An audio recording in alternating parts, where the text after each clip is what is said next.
We'll move on and we can talk about Manchester United, Keith, because the club have been blocked from signing Jean-Claire Todibo from Nice because of the UEFA rules with their paired club. What are your thoughts on that piece of news? Well, it's in the regulations. I mean, that's what Radcliffe knew. He had his position in Nice. There's a lot of talk about him divesting that position in Nice, and perhaps he should have done. Look, I think it's quite right that if you're going to be in the multi-club situation and if you're playing in the same competition, you shouldn't be able to shuffle around your assets to play against each other, potentially. So I think it's right those regulations are in place. I understand the reason for them. And in this case, he's fallen foul of the regulations. So it's pretty clear.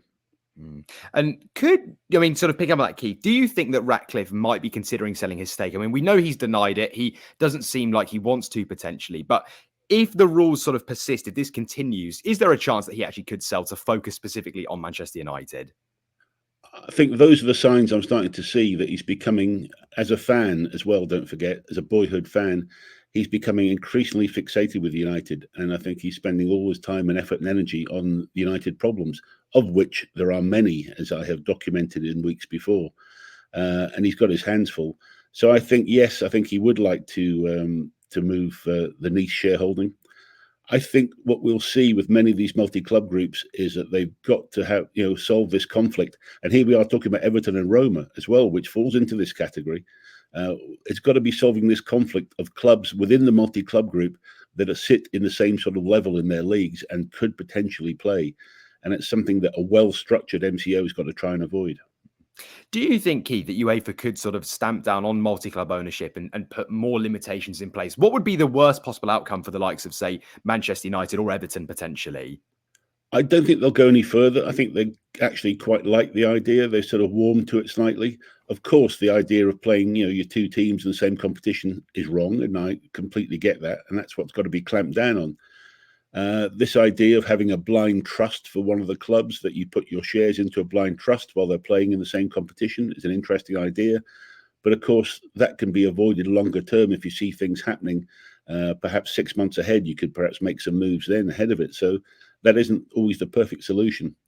I think that, as I say, the clubs have got to be a bit wary about this. And that's one thing that with the Everton situation, I'm still a little bit concerned about, is how the two clubs, what happens if they both qualify for the Europa Champions League or for the Europa League. It's going to be interesting as to where the allegiances lie in terms of that. And every multi-club group, that has got to be the way they do it. Now, this can be avoided in many ways by obviously having clubs that don't play in potentially the same competition. They can be in different countries, different federations. And so that's the way I would be building a multi-club group right now, is in different areas that don't come into competition. And I would try and pick a flagship club, certainly, a halo club, as I would call it. But certainly, if you're going to have another one within Europe, they should be in the lower leagues and of a different type of quality compared to the halo club. It shouldn't just be a collection of big clubs together. And Keith, we look at some comments that Sir Jim Ratcliffe made sort of about the club generally. We know that he sort of compared them to Real Madrid in terms of revenue and some of their players, and actually said that not one Manchester United player is worth over 100 million euros. What are your thoughts on that? And actually, do you think that, effectively calling out the players publicly is the right way to go about it for his position? Well, I didn't, although you could read it as him calling out the players, I thought he was more calling out the Glazers. And I think, I was amazed at that, to be honest, because I'd have thought there would have been something in the contract about not being able to disparage the Glazers in some way. And that seemed a pretty direct attack on the way that they've run the whole football side for the last 10 years or so. Anyway, look, he's getting a lot to say, and he seems to be falling into the trap of a new owner that I've seen many times before, who comes in and starts, saying lots of things, but doesn't coming up with the right solutions at the time. This is a guy who spent a lot of money getting into the 27% stake I think he has within United, and yet he's complaining about the number of accountants that we now have in Manchester United themselves, and yet they're the biggest club in the world, so of course there's going to be a lot of financial scrutiny. He's trying to change the culture, and so many things happening. As I've said at one time, I think he's biting off a little bit more than he can chew at the moment. He also said they want to make sort of top signings across the pitch and not one megastar necessarily, not bringing in one big name, and actually looking to sort of invest across the starting 11. What do you make of that? And actually, is that the right way to go about improving the squad? Or actually, do you think they need a real top star to come in to really sort of cement their position in the team and make a statement of intent for the following season? Well, of course, with United, everybody compares it to Fergie's days when they were really in their heyday, and you didn't really have, superstars at that time. You had a collection of superstars, and they were all really, but they played together as a team. And I think that's what he would be aspiring to at some stage. I mean, Real Madrid do play together as a team to a degree, and but they also have a collection of Galacticos. So,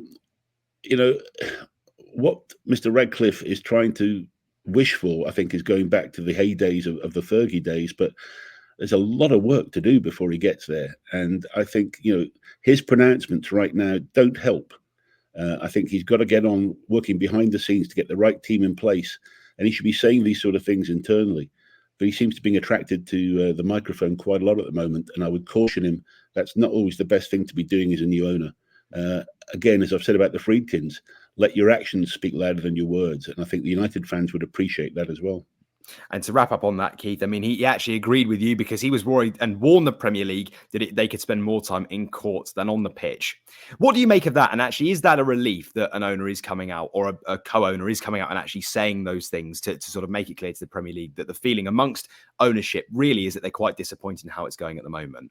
Yeah, look, I'm glad he's been watching us, and I'm glad he realises that we're talking about the right things here. And seriously, it is a very important issue that the legal side of the whole football regulation is put in the shade as much as possible. And it's good that that sort of thing gets mentioned. But again, this should be done behind the scenes at Premier League meetings.